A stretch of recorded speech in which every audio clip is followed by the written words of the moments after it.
تم نے اپنے سیل فون کا اتنا زبردست استعمال کر ڈالا مسز، اب مجھے بھی موقع ملنا چاہیے۔ ہمایوں نے مسکراتے ہوئے اپنا سیل نکال کر کال ملائی۔ اسپیکر اس نے بھی آن کر دیا۔ ہاں ہمایوں، کیا حال ہے؟ تو اسی طرف ہادی تھا۔ اس کے لہجے کی فطری بشاشیت مفقود تھی۔ حال تو آپ سنائیے مجنوں کے جانشین، آج شیف بنائی ہے؟ آج بھی فرصت نہیں ملی؟ ہمایوں نے اسے ہنستے ہوئے چھیڑا۔ شٹ اپ ہمایوں، میرے زخموں پر نمک پاشی کے لیے فون کیا ہے تو اللہ حافظ۔ وہ شدید بدلحاظ ہوا تھا۔ اچھا ہادی رک یار، سن تو صحیح۔ ہمایوں نے بامشکل اسے کال بند کرنے سے روکا۔ ہاں بول، کیا بات ہے؟ وہ اسی لہجے میں بولا گویا کہنا چاہ رہا ہوں ہاں بک، کیا بات ہے؟ ہمایوں نے بڑی مشکل سے ہنسی ضبط کی۔ میں تجھ سے اینی کے بارے میں بات کرنا چاہ رہا تھا۔ ہمایوں نے اس بار سنجیدہ لہجہ ہی رکھا۔ اب کیا بات باقی رہ گئی؟ ہادی کا ٹوٹا ہوا لہجہ۔ ریدا اور ہمایوں نے ایک دوسرے کو دیکھ کر پھر ہنسی روکی تھی۔ یار کل رات میرے ذہن میں ایک نئی سوچ آئی ہے، ہو سکتا ہے اینی کہیں اور انٹرسٹڈ ہو اور وہ اسی وجہ سے یہ تعلق توڑنا چاہ رہی ہو۔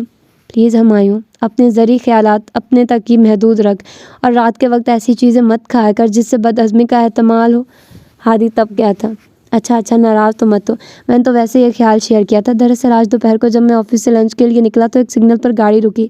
مجھے گمان ہوا کہ اس میں کسی بندے کے ساتھ اینی بیٹھی ہے۔ اتنے میں غور سے دیکھ کر کنفرم کرتا سگنل کھل گیا اور گاڑی زن سے گزر گئی۔ ہو سکتا ہے میرا وہم ہو، کوئی اور لڑکی ہو، لیکن اگر وہ اینی تھی تو کیا اس کا یہ مطلب نہیں نکل سکتا کہ وہ کسی اور میں دلچسپی لے رہی ہے؟ ہمایوں سنجیدگی سے کہہ رہا تھا۔ دیکھ ہمایوں، میں تجھے جھٹلا نہیں رہا، ہو سکتا ہے گاڑی میں واقعی سنیا ہو، لیکن اگر میں اپنی آنکھوں سے بھی اسے کسی اور کے ساتھ دیکھ لیتا تو میرے ذہن میں وہ خیال نہ آتا جہاں تک تیری رسائی ہوئی ہے نا۔